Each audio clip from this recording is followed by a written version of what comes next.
प्यारे विद्यार्थियों, ਆਪਾਂ ਅੱਜ ਤੁਹਾਡੇ ਨਾਲ ਮੋਹਨ ਸਿੰਘ ਜੀ ਦੀ ਲਿਖੀ ਹੋਈ ਕਵਿਤਾ ਤਾਜ ਮਹਿਲ ਸਾਂਝੀ ਕਰਾਂਗੇ। ਤੇ ਪਰ ਉਸ ਤੋਂ ਪਹਿਲਾਂ ਮੈਂ ਤੁਹਾਨੂੰ ਮੋਹਨ ਸਿੰਘ ਜੀ ਦੀ ਜ਼ਿੰਦਗੀ ਦੇ ਬਾਰੇ ਕੁਝ ਗੱਲਾਂ ਜ਼ਰੂਰ ਦੱਸਾਂਗੀ। ਇਹ ਗੱਲਾਂ ਸਾਰੀ ਜ਼ਿੰਦਗੀ ਤੁਹਾਡੇ ਕੰਮ ਆਉਣਗੀਆਂ ਤੇ ਇਸ ਦੇ ਨਾਲ ਪੇਪਰ ਦੇ ਵਿੱਚ ਵੀ ਆ ਸਕਦੀਆਂ ਨੇ। ਠੀਕ ਹੈ ਬੱਚੋ।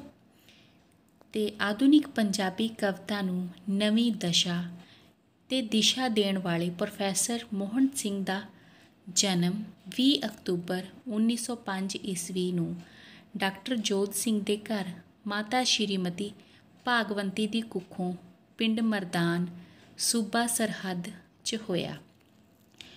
ਉਹਨਾਂ ਦਾ ਜੱਦੀ ਪਿੰਡ ਧਮਿਆਲ ਸੀ। ਆਪ ਨੇ ਮੁਨਸ਼ੀ ਫਾਜ਼ਿਲ ਤੇ MA ਫਾਰਸੀ ਦੀ ਵਿੱਦਿਆ ਪ੍ਰਾਪਤ ਕੀਤੀ। ਉਹਨਾਂ ਨੇ ਅਧਿਆਪਨ, ਪ੍ਰਕਾਸ਼ਨ ਤੇ ਸੰਪਾਦਕ ਦਾ ਕਾਰਜ ਕੀਤਾ। ਉਹਨਾਂ ਦੀ ਕਵਿਤਾ ਵਿੱਚ ਰੋਮਾਂਸਵਾਦੀ ਤੇ ਪ੍ਰਗਤੀਵਾਦੀ ਰਸ ਝਲਕਦਾ ਹੈ। ਆਪ ਨੇ ਕਹਾਣੀਆਂ ਲਿਖੀਆਂ, ਅਨੁਵਾਦ ਕਾਰਜ ਕੀਤਾ। ਆਪ ਦੀ ਪ੍ਰਸਿੱਧੀ ਪੰਜਾਬੀ ਦੇ ਕਵੀ ਵਜੋਂ ਹੋਈ। ਠੀਕ ਹੈ ਨਾ। ਤੇ ਆਪ ਦੇ ਮੁੱਖ ਕਾਵ ਸੰਗ੍ਰਹਿ ਸਾਵੇ ਪੱਤਰ, ਕਸੁੰਬੜਾ, ਅਧਵਾਟੇ, ਕੱਚ ਸੱਚ, ਵੱਡਾ ਵੇਲਾ, ਆਵਾਜ਼ਾਂ, ਜੰਦਰੇ, ਜੈਮੀਰ, ਬੂਹੇ, ਨਨਕਾਇਣ, ਏਸ਼ੀਆ ਦਾ ਚਾਨਣ ਅਨੁਵਾਦ ਹਨ। ਹੱਥਲੇ ਸੰਗ੍ਰਹਿ ਵਿੱਚ ਉਹਨਾਂ ਦੀ ਕਵਿਤਾ ਤਾਜ ਮਹਿਲ ਸ਼ਾਮਲ ਕੀਤੀ ਗਈ ਹੈ। ਇਸ ਕਵਿਤਾ ਨੂੰ ਦੋ ਵੱਖ-ਵੱਖ ਦ੍ਰਿਸ਼ਟੀਕੋਣਾਂ ਤੋਂ ਚਿਤਰਿਆ ਹੈ। ਇਸ ਦੇ ਤਹਿਤ ਪਹਿਲਾਂ ਤਾਜ ਮਹਿਲ ਦੀ ਸੁੰਦਰਤਾ ਦਾ ਪ੍ਰਭਾਵ ਚਿਤਰਿਆ ਗਿਆ ਹੈ। ਫਿਰ ਇਸ ਨੂੰ ਬਣਾਉਣ ਵਿੱਚ ਲੱਗੇ ਲੱਖਾਂ ਗਰੀਬਾਂ ਅਤੇ ਮਜ਼ਦੂਰਾਂ ਦੇ ਹੋਏ ਸ਼ੋਸ਼ਣ ਦਾ ਵਰਣਨ ਹੈ। ਬਹੁਤ ਸੋਹਣੀ ਕਵਿਤਾ ਹੈ ਬੱਚੋ। ਸਭ ਤੋਂ ਪਹਿਲਾਂ ਤਾਂ ਦੇਖੋ, ਕਹਿੰਦੇ ਨੇ ਵੀ ਤਾਜ ਮਹਿਲ ਬਹੁਤ ਸੋਹਣਾ ਹੈ ਨਾ। ਫਿਰ ਉਸ ਤੋਂ ਬਾਅਦ ਜਿਹੜੇ ਉਹਦੇ ਪਿੱਛੇ ਲੋਕ ਕੰਮ ਕਰਦੇ ਸੀ ਨਾ, ਤਾਂ ਉਹਨਾਂ ਦੀ ਵਿਅਥਾ ਦੱਸੀ ਆ ਵੀ ਉਹਨਾਂ ਨਾਲ ਕੀ ਸਲੂਕ ਹੁੰਦਾ ਸੀ। ਵੀ ਦੇਖਣ ਨੂੰ ਇੰਨਾ ਸੋਹਣਾ ਇਹ, ਪਰ ਜੋ ਮਜ਼ਦੂਰ ਸਨ ਉਹਨਾਂ ਨਾਲ ਕੀ ਬੀਤਿਆ ਉਹ ਆਪਾਂ ਦੇਖਾਂਗੇ। ਠੀਕ ਹੈ ਨਾ। ਤਾਜ ਮਹਿਲ। ਦੁੱਧ ਚਿੱਟੀਆਂ ਰੰਗਦਾਰ ਮਰਮਰਾਂ ਦੇ ਗਲ ਘੱਤ ਕੇ ਪਾਹੀਂ, ਸੋਹਲ ਪਤਲੀਆਂ ਚੰਨ ਦੀਆਂ ਰਿਸ਼ਮਾਂ ਸੁੱਤੀਆਂ ਬੇਪਰਵਾਹੀ, ਬਿਰਛਾਂ ਬੂਟਿਆਂ ਦੇ ਪਰਛਾਵੇਂ ਨਸ਼ਿਆਂ ਨਾਲ ਗੜੁੰਦੇ। ਠੀਕ ਹੈ ਨਾ। ਤੇ ਇਸ ਦੇ ਵਿੱਚ ਕੀ ਹੈ ਬੱਚੋ, ਵੀ ਤਾਜ ਮਹਿਲ ਆ ਜੋ ਇੰਨਾ ਕੁ ਸੋਹਣਾ ਲੱਗ ਰਿਹਾ ਦੇਖਣ ਨੂੰ। ਤੇ ਤੁਸੀਂ ਕਲਪਨਾ ਕਰ ਲਓ, ਸਾਰਿਆਂ ਨੇ ਤਾਜ ਮਹਿਲ ਦੇਖਿਆ, ਉਂਝ ਨਹੀਂ ਦੇਖਿਆ ਤਾਂ ਫੋਟੋਆਂ ਦੇ ਵਿੱਚ ਵੀ ਦੇਖਿਆ ਬੱਚੋ, ਹੈ ਨਾ। ਕਵੀ ਕਹਿੰਦਾ ਕਿ ਚਾਨਣੀ ਰਾਤ ਵਿੱਚ ਜੋ ਤਾਜ ਮਹਿਲ ਦੀ ਜੋ ਸੰਗਮਰਮਰ ਹੈ ਨਾ, ਉਹ ਬਹੁਤ ਸੋਹਣੀ ਲੱਗ ਰਹੀ ਹੈ, ਧਾਰੀਦਾਰ ਹੈ ਜੋ। ਤੇ ਇੰਝ ਲੱਗ ਰਿਹਾ ਜਿਵੇਂ ਗਲ ਬਾਹਾਂ ਪਾ ਕੇ ਚੰਨ ਦੀਆਂ ਸੋਹਲ ਤੇ ਪਤਲੀਆਂ ਰਿਸ਼ਮਾਂ ਬੇਪਰਵਾਹੀ ਸੁੱਤੀਆਂ ਹੋਈਆਂ ਹਨ, ਹੈ ਨਾ। ਤੇ ਇਸ ਦੇ ਵਿੱਚ ਰੰਗਦਾਰ ਦਾ ਮਤਲਬ ਰੰਗਦਾਰੀ ਹੁੰਦੀਆਂ ਨੇ, ਮਰਮਰਾਂ ਦਾ ਮਤਲਬ ਸੰਗਮਰਮਰ ਦੇ ਪੱਥਰ ਦਾ ਬਣਿਆ ਹੋਇਆ ਨਾ ਬੱਚਾ। ਗੜੁੰਦੇ ਦਾ ਮਤਲਬ ਹੁੰਦਾ ਮਸਤ, ਸੋਹਲ ਦਾ ਮਤਲਬ ਨਾਜ਼ੁਕ, ਸੀਨਿਆਂ ਉੱਤੇ, ਛਾਤੀ ਉੱਤੇ। ਤੇ ਬਿਰਛਾਂ ਤੇ ਬੂਟਿਆਂ ਦੇ ਪਰਛਾਵੇਂ ਇੱਕ ਪ੍ਰਕਾਰ ਦੇ ਨਸ਼ਿਆਂ ਵਿੱਚ ਮਸਤ ਸਨ ਤੇ ਉਹ ਘਾਹ ਦੇ ਸੋਹਲ ਸੀਨਿਆਂ ਦੇ ਉੱਪਰ ਸਵਾਦ ਹੋ ਕੇ ਉਂਘ ਰਹੇ ਸਨ। ਵੀ ਬਹੁਤ ਸੋਹਣੇ ਸਨ, ਹੈ ਨਾ। ਤਾਂ ਫਿਰ ਉਸ ਤੋਂ ਬਾਅਦ ਅੱਗੇ ਆ ਗਿਆ ਆਪਣਾ ਲੱਗ ਟਾਣਾ ਗਲ ਵੇਲਾਂ ਸੁੱਤੀਆਂ, ਲੱਗ ਵੇਲਾਂ ਗਲ ਕਲੀਆਂ, ਲੱਗ ਕਲੀਆਂ ਗਲ ਗੰਧਾਂ ਸੁੱਤੀਆਂ, ਨੀਂਦ ਵਲੇਵੇਂ ਵਲੀਆਂ। ਦੇਖੋ, ਸੰਗਮਰਮਰ ਦਾ ਜੋ ਤਾਜ ਮਹਿਲ ਆ ਉਹਦੇ ਆਸੇ ਪਾਸੇ ਬਹੁਤ ਦਰੱਖਤ ਨੇ ਨਾ। ਫਿਰ ਉਹ ਉਹਨਾਂ ਦੀ ਖੂਬਸੂਰਤੀ ਦੱਸਦੇ ਨੇ। ਪਹਿਲਾਂ ਤਾਜ ਮਹਿਲ ਦੀ ਦੱਸੀ, ਫਿਰ ਉਹਨਾਂ ਦੀ। ਤੁਸੀਂ ਇਹਨਾਂ ਲਿਖ ਸਕਦੇ ਹੋ ਕੇਂਦਰੀ ਭਾਵ ਦੇ ਵਿੱਚ ਵੀ ਚਾਰੇ ਪਾਸੇ ਰੌਸ਼ਨੀਆਂ, ਬਹੁਤ ਸੁੰਦਰ ਲੱਗ ਰਿਹਾ। ਚਾਰੇ ਪਾਸੇ ਜੋ ਦ੍ਰਿਸ਼ ਹੈ ਬੜਾ ਪਿਆਰਾ ਲੱਗ ਰਿਹਾ ਹੈ। ਠੀਕ ਹੈ ਨਾ। ਇੰਝ ਲੱਗ ਰਿਹਾ ਵੀ ਟਾਹਣੀਆਂ ਦੇ ਗਲ ਦੇ ਲਾਗੇ ਵੇਲਾਂ ਸੁੱਤੀਆਂ ਨੇ। ਵੇਲਾਂ ਟਾਹਣੀਆਂ ਦੇ ਕੋਲ ਚੜ੍ਹਦੀਆਂ ਨੇ, ਜੋ ਵੇਲਾਂ ਹੁੰਦੀਆਂ ਦਰੱਖਤਾਂ ਦੇ ਉੱਪਰ, ਅਤੇ ਵੇਲਾਂ ਦੇ ਗਲ ਦੇ ਨਾਲ ਕਲੀਆਂ ਲੱਗੀਆਂ ਹੋਈਆਂ ਹਨ ਅਤੇ ਉਹ ਵੀ ਸੁੱਤੀਆਂ ਹੋਈਆਂ ਹਨ। ਕਲੀਆਂ ਦੇ ਵਿੱਚ ਬਹੁਤ ਸੋਹਣੀ ਖੁਸ਼ਬੂ ਆ ਰਹੀ ਹੈ, ਜੋ ਬਹੁਤ ਸੋਹਣਾ ਰੁਸ਼ਨਾ ਰਹੀ ਹੈ ਉਸ ਨੂੰ। ਸ਼ਾਂਤ ਸੁੱਤੇ ਜਮਨਾ ਦੇ ਕੰਢੇ, ਹਰੇ ਭਰੇ ਤੇ ਸਾਵੇ। ਅਤੇ ਜਿਵੇਂ ਉਹ ਪਹਿਲਾਂ ਆਪਾਂ ਨੂੰ ਪਤਾ ਲੱਗ ਗਿਆ ਸੀ ਵੀ ਨੀਂਦ ਵਲੇਵੇਂ ਦੇ ਵਿੱਚ ਉਹ ਵਲੀਆਂ ਹੋਈਆਂ ਨੇ ਸਾਰੀਆਂ। ਅਤੇ ਫਿਰ ਉਸ ਤੋਂ ਬਾਅਦ ਆ ਗਿਆ ਸ਼ਾਂਤ ਸੁੱਤੇ ਜਮਨਾ ਦੇ ਕੰਢੇ, ਹਰੇ ਭਰੇ ਤੇ ਸਾਵੇ, ਨੀਂਦ ਵਿਗੁੱਤੀ ਜਲ ਧਾਰਾ ਨੂੰ ਬੰਨੀ ਵਿੱਚ ਕਲਾਵੇ। ਠੀਕ ਹੈ ਨਾ। ਤਾਂ ਵਾਤਾਵਰਨ ਜੋ ਹੈ ਚਾਰੇ ਪਾਸੇ ਬਹੁਤ ਸ਼ਾਂਤ ਹੈ, ਬਹੁਤ ਵਧੀਆ ਵਾਤਾਵਰਨ ਹੈ। ਇੰਝ ਲੱਗ ਰਿਹਾ ਵੀ ਚਾਰੇ ਪਾਸੇ ਕੀ ਹੈ ਬੱਚਿਓ, ਅਥਾਹ ਇੱਕ ਤਰ੍ਹਾਂ ਨਾਲ ਸਵਰਗ ਹੈ। ਤੇ ਮਾਹੌਲ ਸਾਰਾ ਬਹੁਤ ਵਧੀਆ, ਇੰਝ ਲੱਗ ਰਿਹਾ ਵੀ ਜਮਨਾ ਦੇ ਹਰੇ ਭਰੇ ਤੇ ਬਹੁਤ ਸਾਵੇਂ ਕੰਢੇ ਸ਼ਾਂਤੀ ਵਿੱਚ ਸੁੱਤੇ ਪਏ ਹਨ। ਉਹਨਾਂ ਨੇ ਨੀਂਦ ਵਿੱਚ ਗੁਆਚੀ ਪਾਣੀ ਦੀ ਧਾਰਾ ਨੂੰ ਆਪਣੇ ਕਲਾਵੇ ਦੇ ਵਿੱਚ ਬੰਨਿਆ ਹੋਇਆ ਹੈ। ਠੀਕ ਹੈ, ਫਿਰ ਅੱਗੇ ਆ ਗਿਆ, ਸੁੱਤੇ ਪਾਣੀਆਂ ਦੇ ਵਿੱਚ ਸੁੱਤਾ ਤਾਜ ਮਹਿਲ ਦਾ ਸਾਇਆ, ਜਾਣੋ ਜਮਨਾ ਹਰਨ ਵਾਸਤੇ ਬੁੱਕਲ ਵਿੱਚ ਲੁਕਾਇਆ। ਐਪਰ ਦੂਰ ਸਾਗਰਾਂ ਵੰਨੀ ਨੱਸਣ ਜਦੋਂ ਲੱਗੀ, ਨੀਂਦ ਟੁਣਿਆਂ ਦੇ ਜੰਤਰ ਦੇ ਵਿੱਚ, ਨੀਂਦ ਟੁਣਿਆਂ ਦੇ ਜੰਤਰ ਵਿੱਚ ਟੋਰ ਉਸ ਦੀ ਵੱਜੀ। ਠੀਕ ਹੈ ਨਾ, ਉਹ ਕਹਿੰਦੇ ਨੇ ਵੀ ਬਹੁਤ ਸੋਹਣਾ ਦ੍ਰਿਸ਼ ਹੈ, ਚਾਰੇ ਪਾਸੇ ਉਹ ਦੇਖ ਰਿਹਾ ਹੈ ਕਿ ਜਮਨਾ ਦੇ ਸੁੱਤੇ ਪਾਣੀਆਂ ਵਿੱਚ ਤਾਜ ਮਹਿਲ ਦਾ ਪਰਛਾਵਾਂ ਸੁੱਤਾ ਪਿਆ ਸੀ। ਇਸ ਤਰ੍ਹਾਂ ਲੱਗਦਾ ਸੀ ਜਿਵੇਂ ਜਮਨਾ ਨੇ ਤਾਜ ਮਹਿਲ ਨੂੰ ਉਧਾਲਣ ਲਈ ਆਪਣੀ ਬੁੱਕਲ ਵਿੱਚ ਲੁਕਾ ਲਿਆ ਹੋਵੇ। ਹਰਨ ਵਾਸਤੇ ਹੁੰਦਾ ਉਧਾਲਣ ਵਾਸਤੇ, ਪਰੰਤੂ ਜਦੋਂ ਜਮਨਾ ਤਾਜ ਮਹਿਲ ਨੂੰ ਉਧਾਲ ਕੇ ਸਾਗਰ ਵੱਲ ਨੱਸਣ ਲੱਗੀ ਤਾਂ ਉਸ ਦੀ ਚਾਲ ਨੀਂਦ ਟੁਣਿਆਂ ਦੇ ਜੰਤਰ ਵਿੱਚ ਵੰਨੀ, ਮਤਲਬ ਹੁੰਦਾ ਵੱਜ ਗਈ। ਤਾਂ ਉਹ ਤਾਜ ਮਹਿਲ ਦਾ ਸਾਇਆ ਵੀ ਬਹੁਤ ਸੁੰਦਰ ਲੱਗਦਾ, ਦਿਖਦਾ ਏ, ਹੈ ਨਾ। ਤਾਂ ਫਿਰ ਉਸ ਤੋਂ ਬਾਅਦ ਆ ਗਿਆ ਬੱਚੋ, ਜਗ ਰਹੀਆਂ ਦੋ ਅੱਖਾਂ ਮੇਰੀਆਂ ਚੁੱਪ ਚੁੱਪ ਵਾਂਗ ਚਿਰਾਗਾਂ, ਵੀ ਮੇਰੀਆਂ ਅੱਖਾਂ ਚੁੱਪ ਚੁੱਪ ਚਿਰਾਗਾਂ ਦੇ ਵਾਂਗ ਜਗ ਰਹੀਆਂ ਹਨ।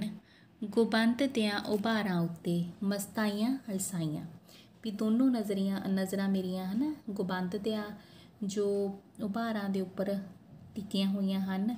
ਠੀਕ ਹੈ ਨਾ, ਉਹਨਾਂ ਨੂੰ ਦੇਖ ਰਹੀਆਂ ਹਨ ਜੋ ਗੁਬੰਦ ਬਣੇ ਹੋਏ ਨੇ ਤਾਜ ਮਹਿਲ ਦੇ। ਅਲਸਾਈਆਂ ਮਤਲਬ ਆਲਸ ਦੇ ਵਿੱਚ, ਬਹੁਤ ਇੱਕ ਅਲੱਗ ਹੀ ਦੁਨੀਆ ਦੇ ਵਿੱਚ ਜਾ ਕੇ ਮੈਂ ਦੇਖ ਰਿਹਾ ਉਹਨਾਂ ਨੂੰ। ਫਿਰ ਰਹੀਆਂ ਸਨ ਨਜ਼ਰਾਂ ਮੇਰੀਆਂ ਸੋਝ ਸਵਾਦ ਤਰਿਹਾਈਆਂ, ਵੀ ਸੋਝ ਸਵਾਦ ਦੇ ਨਾਲ, ਸੋਝ ਕੀ ਹੁੰਦਾ ਮਤਲਬ ਜਦੋਂ ਕੋਈ ਚੀਜ਼ ਬਹੁਤ ਖੂਬਸੂਰਤ ਹੋਵੇ, ਹੈ ਨਾ। ਇੱਕ ਮੇਜ਼ ਹੁੰਦਾ, ਮੇਜ਼ ਦੇ ਉੱਪਰ ਜੋ ਚਿੱਤਰ ਉਕਰੇ ਜਾਂਦੇ ਨੇ, ਡਿਜ਼ਾਈਨ ਬਣਾਏ ਜਾਂਦੇ ਨੇ, ਸੋਝ ਹੁੰਦਾ ਬੱਚਿਓ। ਵੀ ਬਹੁਤ ਸੋਹਣਾ ਲੱਗ ਰਿਹਾ ਮੈਨੂੰ ਚਾਰੇ ਪਾਸੇ, ਵੀ ਜੋ ਮੇਰੀਆਂ ਨਜ਼ਰਾਂ ਹਨ ਉਹ ਸੋਝ ਸਵਾਦ ਲੈ ਰਹੀਆਂ ਹਨ, ਬਹੁਤ ਸੋਹਣਾ ਲੱਗ ਰਿਹਾ ਮੈਨੂੰ।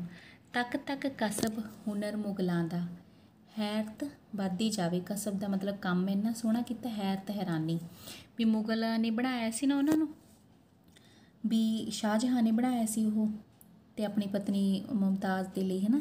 ਤਾਂ ਵੀ ਮੈਨੂੰ ਬਹੁਤ ਸੋਹਣਾ ਲੱਗ ਰਿਹਾ ਉਹ, ਵੀ ਇੰਝ ਲੱਗ ਰਿਹਾ ਵੀ ਜਿਨ੍ਹਾਂ ਨੇ ਇਹ ਬਣਾਇਆ ਵੀ ਕਿੰਨਾ ਕੁ ਸੋਹਣੇ ਉਹਨਾਂ ਨੇ ਆਪਣੇ ਹੁਨਰ ਵਿਖਾਏ ਹੋਣਗੇ, ਵੀ ਮੁਗਲਾਂ ਲਈ ਮੈਨੂੰ ਵਾਹ ਵਾਹ ਅੰਦਰੋਂ ਨਿਕਲ ਰਹੀ ਹੈ। ਲੂਲੂ ਮੇਰਾ ਕੀ ਕਰ ਰਿਹਾ, ਉਹਨਾਂ ਨੂੰ ਸਲਾਹ ਰਿਹਾ ਹੈ। ਇੰਨੇ ਨੂੰ ਗੁਬੰਦ ਦਾ ਆਂਡਾ ਟੋਟੇ ਟੋਟੇ ਹੋਇਆ, ਵੀ ਇੰਨੇ ਨੂੰ ਮੈਂ ਸਭ ਕੁਛ ਗੁਬੰਦ ਦੇਖ ਰਿਹਾ ਸੀ, ਮੈਨੂੰ ਸੁੰਦਰ ਲੱਗ ਰਿਹਾ ਸੀ, ਵੀ ਇੰਨੇ ਨੂੰ ਉਹ ਸਾਰਾ ਕੁਛ ਟੁਕੜੇ ਟੁਕੜੇ ਹੋ ਗਿਆ ਜੋ ਸੁੰਦਰਤਾ ਦੀ ਤਸਵੀਰ ਸੀ। ਚੀਕਾਂ ਕੂਕਾਂ ਤੇ ਫਰਿਆਦਾਂ ਜਾ ਅੰਬਰ ਨੂੰ ਛੋਇਆ, ਵੀ ਉੱਥੇ ਬੈਠੇ ਬੈਠੇ ਨੇ ਮੈਨੂੰ ਲੱਗਿਆ ਵੀ ਇੱਥੇ ਤਾਂ ਸੁੰਦਰਤਾ ਦਾ ਜੋ ਇੱਕ ਸੀਗਾ ਨਜ਼ਾਰਾ ਖਤਮ ਹੋ ਗਿਆ, ਵੀ ਉਹਦੀ ਥਾਂ 'ਤੇ ਚੀਕਾਂ ਕੂਕਾਂ ਤੇ ਫਰਿਆਦਾਂ ਅੰਬਰ ਤੱਕ ਛੂ ਰਹੀਆਂ ਸਨ। ਲੋਕ ਇੰਨੇ ਤੰਗ ਸਨ। ਹੜ ਮਜ਼ਦੂਰ ਨਹੀਂ ਆਉਂਦਾ ਵਗਿਆ, ਨਾਲ ਮਜ਼ਦੂਰ ਹਜ਼ਾਰਾਂ, ਵੀ ਜੋ ਮਜ਼ਦੂਰਨੀਆਂ ਦਾ ਇੱਕ ਹੜ ਸੀ ਉਹਦੇ ਨਾਲ ਮਜ਼ਦੂਰ ਵੀ ਸਨ, ਉਹ ਵਗਿਆ ਤੁਰੀ ਆਉਂਦਾ ਸੀ, ਬਹੁਤ ਆ ਰਹੇ ਸਨ, ਚੀਕਾਂ ਪੈ ਰਹੀਆਂ ਸਨ ਕੂਕਾਂ ਜਿਨ੍ਹਾਂ ਨੇ ਉਹਨੂੰ ਬਣਾਇਆ ਸੀ।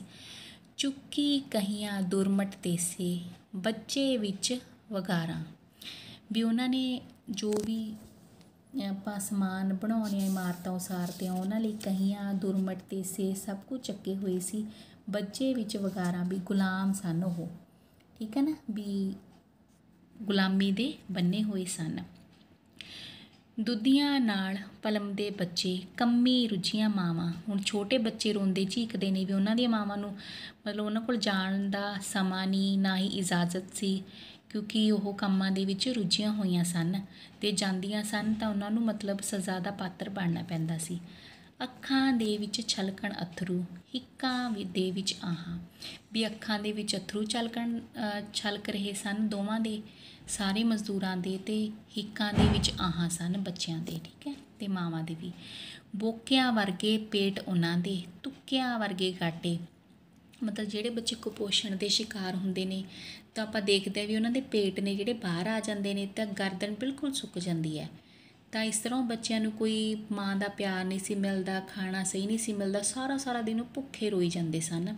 ਤੇ ਆਹਾਂ ਸਨ ਉਹਨਾਂ ਦੇ ਬਹੁਤ ਰੋਂਦੇ ਸਨ। ਮਾਵਾਂ ਮਜਬੂਰ ਸਨ, ਕੁਛ ਨਹੀਂ ਸੀ ਕਰ ਸਕਦੀਆਂ। ਵੀ ਇਸ ਤਰ੍ਹਾਂ ਦਾ ਉਹਨਾਂ ਦਾ ਹੁਲੀਆ ਸੀ। ਬੋਕਿਆਂ ਵਰਗੇ ਪੇਟ ਸਨ ਉਹਨਾਂ ਦੇ, ਤੁੱਕਿਆਂ ਵਰਗੇ, ਤੁੱਕੇ ਕਿੱਕਰ ਦੇ ਹੁੰਦੇ ਨੇ ਨਾ, ਵੀ ਉਹ ਗਾਟੇ ਸਨ। ਮਤਲਬ ਵੀ ਬਿਲਕੁਲ ਉਹਨਾਂ ਦਾ ਚਾਰੇ ਪਾਸੇ ਜਿਹੜਾ ਧਿਆਨ ਜਿਹੜਾ ਨਹੀਂ ਮਾਵਾਂ ਵੱਲੋਂ ਦਿੱਤਾ ਜਾਂਦਾ ਸੀ। ਬੋਕਾ ਕੀ ਹੁੰਦਾ ਬੱਚੋ? ਚਮੜੇ ਦਾ ਡੋਲ ਜੋ ਖੂਹ ਵਿੱਚੋਂ ਪਾਣੀ ਕੱਢਣ ਲਈ ਵਰਤਿਆ ਜਾਂਦਾ। ਇਸ ਤਰ੍ਹਾਂ ਦੇ ਉਹ ਪੇਟ ਉਹਨਾਂ ਦੇ ਹੋਏ ਪਏ ਸਨ। ਫਿਰ ਉਸ ਤੋਂ ਬਾਅਦ ਆ ਗਿਆ ਬੱਚੋ ਪੈਰ ਵਿਆਈਆਂ ਪਾਟੇ। ਵੀ ਉਹਨਾਂ ਦੇ ਵਿਆਈਆਂ ਕਦੋਂ ਪੱਟਦੀਆਂ ਨੇ ਪੈਰਾਂ ਦੇ ਵਿੱਚ? ਜਦੋਂ ਸਾਰਾ ਦਿਨ ਨੰਗੇ ਪੈਰੀ ਫਿਰੀ ਜਾਂਦੇ ਆ, ਵੀ ਉਹ ਨੰਗੇ ਪੈਰੀ ਫਿਰੀ ਜਾਂਦੇ ਸੀ। ਉਹਨਾਂ ਦੇ ਬੱਚਿਆਂ ਦੇ ਇਸ ਤਰ੍ਹਾਂ ਪੈਰ ਜਿਹੜੇ ਵਿਆਈਆਂ ਦੇ ਨਾਲ ਪੱਟੇ ਹੋਏ ਸਨ। ਠੀਕ ਹੈ। ਫਿਰ ਵੀ ਕੰਮ ਕਰਾਵਣ ਵਾਲੇ ਮਾਰ ਮਾਰ ਕੇ ਫਾਂਟਾਂ, ਮਾਸੂਮਾਂ ਦੇ ਪਿੰਡਿਆਂ ਉੱਤੇ ਚਾੜੀ ਜਾਣ ਸਲਾਟਾਂ। ਦੇਖੋ ਕਿੰਨਾ ਦਰਦਨਾਕ ਲਿਖਿਆ ਉਹਨਾਂ ਨੇ। ਫਾਂਟਾਂ ਮਾਰਨੀਆਂ ਕੀ ਹੁੰਦੀਆਂ ਨੇ ਬੱਚੋ? ਛਾਂਟਾਂ ਮਾਰਨੀਆਂ। ਵੀ ਤਾਜ ਮਹਿਲ ਦੀ ਉਸਾਰੀ ਕਰਨ ਵਾਲੇ ਜਿਹੜੇ ਮਜ਼ਦੂਰ ਸਨ, ਮਜ਼ਦੂਰਨੀਆਂ ਸਨ, ਉਹਨਾਂ ਦੀ ਵਿਅਥਾ ਬਿਆਨ ਕੀਤੀ ਆ ਉਹਨਾਂ ਨੇ।